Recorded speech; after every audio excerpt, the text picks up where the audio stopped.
श्रोता प्रेमियों, मैं राम सागर शास्त्री आप लोगों के समक्ष रखने जा रहा हूं 10 विद्याएं और खटकर्म। देखिए, 10 शक्तियों का जो 10 शक्तियां हैं उन्हें 10 महाविद्याओं के नाम से भी जाना जाता है।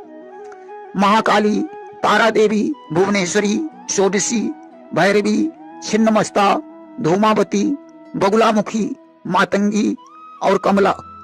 इनमें 11वीं शक्ति को विद्येश्वरी नाम से जाना जाता है।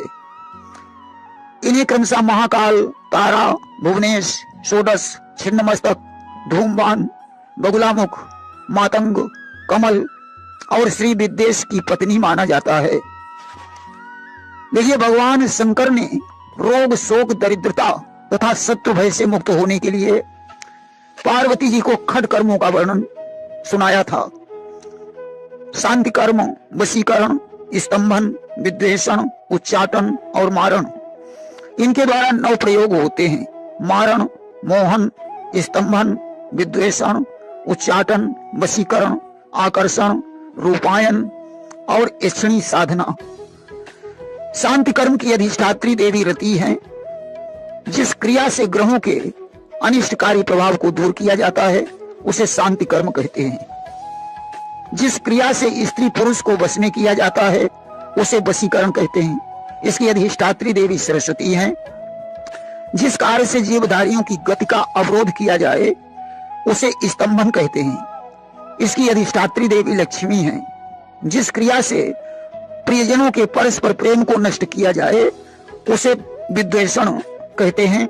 इसकी अधिष्ठात्री देवी ज्येष्ठा हैं। जिस क्रिया से जीवधारियों के प्राणों को नष्ट किया जाए उसे मारण कहते हैं। इसकी अधिष्ठात्री देवी भद्रकाली हैं। शांति कर्म में श्वेत रंग, वशीकरण में लाल गुलाबी, स्तंभन में पीला, विद्वेषण में सुर्ख गहरा लाल रंग, उच्चाटन में धूम्र, मारण में काले रंग का प्रयोग होता है। शांति कर्म में गज चर्म का प्रयोग तथा आसन सुखासन है। वशीकरण में मेघ चर्म का प्रयोग तथा आसन भद्रासन है। स्तंभन में बागंबर तथा आसन पद्मासन है। विद्वेषण में अश्व चर्म तथा आसन कुक्कुटासन है।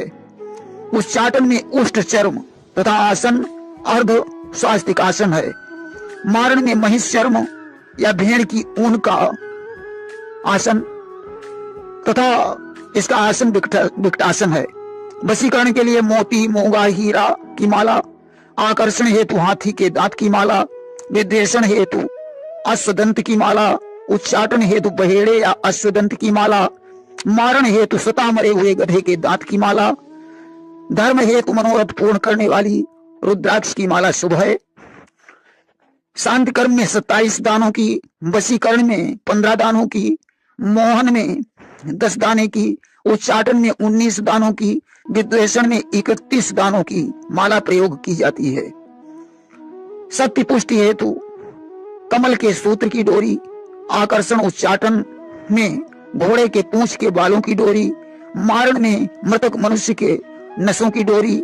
इसके अतिरिक्त रुई के डोरे से गुथी हुई माला का प्रयोग किया जाता है।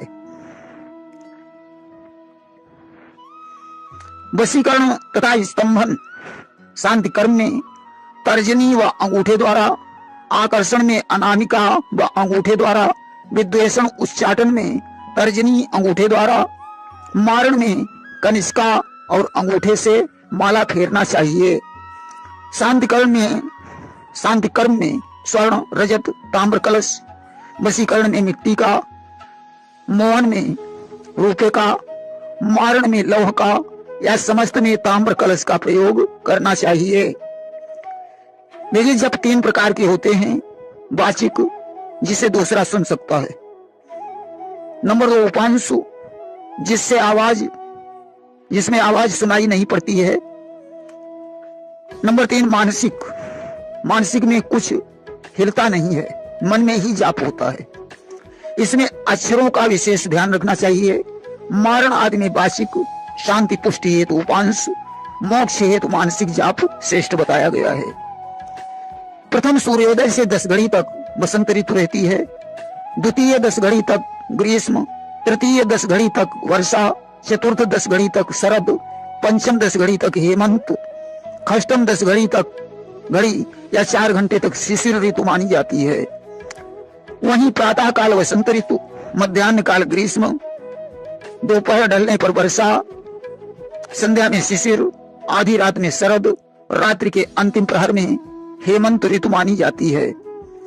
हेमंत में शांति कर्म, वसंत में वशीकरण, शिशिर में स्तंभन, ग्रीष्म में विद्वेषण, वर्षा में उच्चाटन, शरद में मारण प्रयोग करना चाहिए। दिवस के प्रथम प्रहर में वशीकरण, विद्वेषण और उच्चाटन। दिवस के प्रथम प्रहर में वशीकरण, विद्वेषण और उच्चाटन दोपहर में, शांति कर्म तीसरे पहर में, स्तंभन और मारण का प्रयोग संध्या काल में करना चाहिए। शांति कर्म ईशान दिशा में, वशीकरण उत्तर में, स्तंभन पूर्व में, विद्वेषण नैऋत्य में, उच्चाटन वायव्य में तथा मारण का प्रयोग आग्नेय में करना चाहिए। शांति कर्म पुष्टि कर्म आयु रक्षा हेतु उत्तर मुख, वशीकरण पूर्व मुख, धन प्राप्ति हेतु पश्चिम मुख, मारण आदि दक्षिण मुख होकर जपना चाहिए।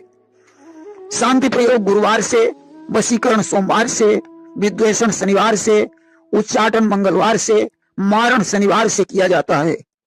शांति कर्म में दूध, घी, तिल, आम की लकड़ी, पुष्टि कर्म में दही, घी, बेलपत्र, चमेली के फूल, कमलगट्टा, चंदन, जौ, काले तिल तथा अन्न मिलाकर, आकर्षण में चिरौंजी, तिल, बेलपत्र से, वशीकरण में राई, नमक से, उच्चाटन में काग पंख घी में सानकर धतूरे के बीज मिलाकर हवन करना चाहिए।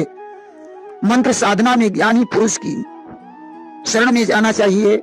जिस मंत्र का जाप करना है उसे भोजपत्र पर केसर की स्याही से लिखकर सामने रख लेना चाहिए।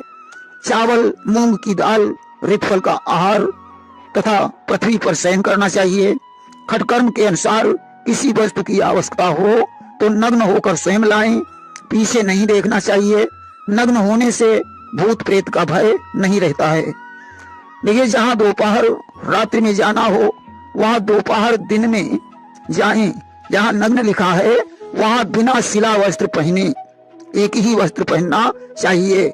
मनुष्य की खोपड़ी की जगह आधे नारियल से और चौराहे के बजाय घर में गोबर का चौका लगाकर पूर्व से पश्चिम, उत्तर से दक्षिण की ओर रेखा खींचकर कार्य करें। शमशान से भस्म लाकर घर पर जप स्थान में एकाग्र चित्त होकर साधना करें। ध्यान, न्यास, मार्जन आवश्यक है। प्रेम से बोलिए वृंदावन बिहारी लाल की जय।